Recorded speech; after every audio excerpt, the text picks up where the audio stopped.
角啊，因为现在也都在起步各种角色，一些客串角色。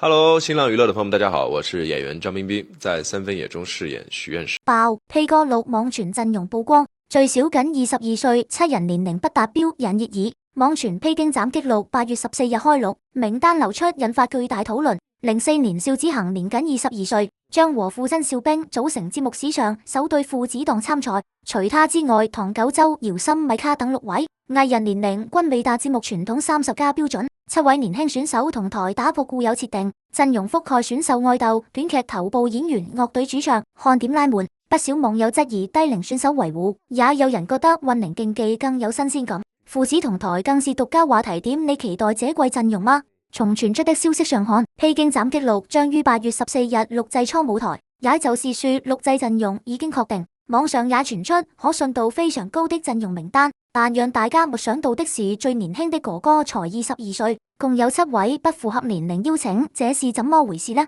乘風2026結束之後，網上就傳出消息，因為乘風2026播出效果非常好，所以節目組決定錄製披荊斬棘6。然後網上傳出各式各樣的陣容名單，我們都知道距離節目即將播出時，傳出的名單最可信。浪姐定義是讓觀眾們感受30加姐姐的魅力，但相比於浪姐披哥對年齡是非常放鬆的。披荊斬棘4播出的時候，節目組邀請慶連，當時慶連才23歲，是年齡最小的哥哥。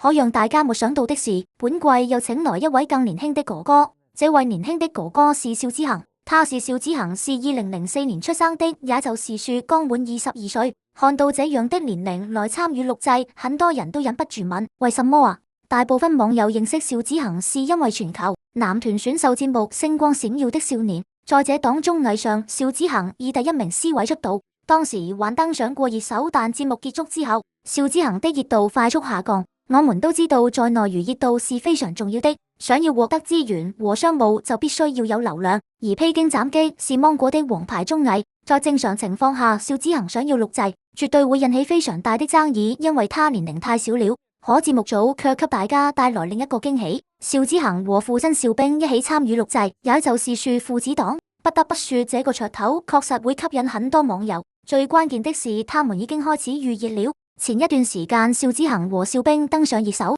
機場有很多人來接機，邵子恒、邵兵一臉羨慕。在正常情況下，絕對不會出現只有一個哥哥不符合年齡要求，所以除了邵子恒外，節目組還邀請6位，他們分別是唐九洲、曾輝、姚森、米卡、管健、嘉臣、張卓爾。我們都知道唐九洲和芒果的關係是非常好的，因為他是明星大偵探成員。當時羅如彤參與錄製的時候，唐九洲還幫助羅如彤宣傳。他是一位歌手，並且有代表作品，還開過演唱會，是非常有優勢的。看到曾輝來錄製，大家都感到非常意外。畢竟曾輝是短劇的頭部演員，他並不缺資源，但我們都知道，現在的短劇競爭也非常激烈，多位頭部演員都已經選擇轉型。對於曾輝來說，披荊斬棘6絕對是非常好的機會。最關鍵的是，他才28歲，一切皆有可能。看到姚森和米卡來錄製的消息，大家是非常期待的。姚森和米卡都是憑借創造型出道的，他們兩個人的業務能力絕對是非常棒的。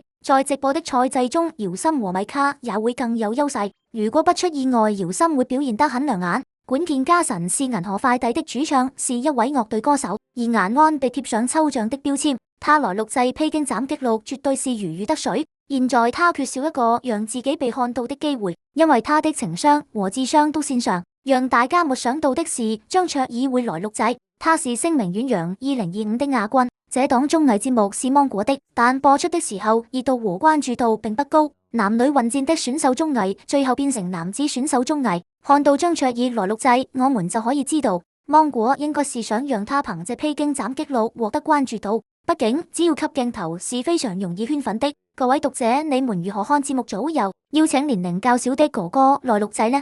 看到本季的陣容，你們最期待哪位哥哥呢？網上爆出披荊斬棘的哥哥6完整網傳最終名單，節目馬上開啟錄製。這份名單剛流出就引發全網熱議。讓人失望的是，觀眾盼了很久的張衛健、羅志祥、飛輪海全員 F4 周渝民全都沒被邀請，整季價位天花板落到余文樂身上。不少網友預稱他是本季奪冠熱門。整套陣容一共26位藝人，包含25位內地哥哥和1位國際嘉賓，人員類型分得清清楚楚。影視板塊最大驚喜是余文樂和曹駿。余文樂在港眷知名度高，國民度不輸往屆陳小春。曹駿是幾代人的童年回憶，真命小和尚，寶蓮燈深入人心。多年很少拍戲，這次上綜藝算是正式復出，自帶大量情懷路人粉。王傳君、李光潔、劉皇等實力派演員也在名單內。跨界喜劇嘉賓格外有看點，嚴學祥、艾倫兩位跨界選手反差感拉滿，一個常年說相聲想脫口騷，一個是開心麻花喜劇演員，平時和唱跳毫不沾邊，很難想象二人站上全開幕舞台的樣子。光是這份反差就預定了節目大半笑點。唱將陣營有阿雲、賈武藝、艾爾、黃以泰等人，還有音樂製作人趙少，以往坐在幕後做音樂總監，這次下場當選手接受考核，不少人覺得他成團概率很低。新生代偶像唐九洲、黃子怡搖心齊聚，網友還喊話節目組邀請齊思君、蒲音星、郭文都加盟，增添努力綜藝看點。剩餘席位由費啟鳴等新人補齊。國際嘉賓米卡是此 Into1混血成員，唱跳功底紮實，業內普遍看好他順利成團。相比往屆本季賽制改動，堪稱顛覆性，看點和壓力同步拉滿。節目組直接取消荒島生存環節，內容全部聚焦唱跳。舞台全程直播，全開幕無收音，真人秀部分單獨錄播。全開幕直播對藝人實力要求極高，歌手天然優勢，但唱功薄弱、舞台功底差的藝人很容易暴露短板，隨時面臨淘汰。不得不說，這一季節目組徹底棄綜藝劇本路鏡，靠真實舞台比拼出圈。雖然少了很多大家期待的老牌男神，但跨界藝人同年童星專業唱將搭配新穎，全開幕直播有能篩出真正有實力的哥哥。大家覺得誰能拿下本季冠軍？最近刷短視頻，好幾次刷到 P 哥6三個字飄在熱搜尾巴上，點進去全是截圖和猜測語氣跟真的一樣，你信嗎？反正我邊學冰美式邊看，手抖差點灑出來。這名單要是真按網傳的走，芒果台今年怕是要把野青回4個字看死在宣傳海報上。說起來挺無玩的，披荊斬棘5去年夏天播完，收視率卡在1.2左右，豆瓣開分只有5.8，連帶話題閱讀量都沒破10億。最傷的是官宣那天，微博評論區直接炸鍋，又來陳小春、張智霖、李成遠三刷了。團戰模式等於全員綁定，等於選人環節消失。底下清一聲問節目組是不是把新鮮感3個字刪庫了？結果呢？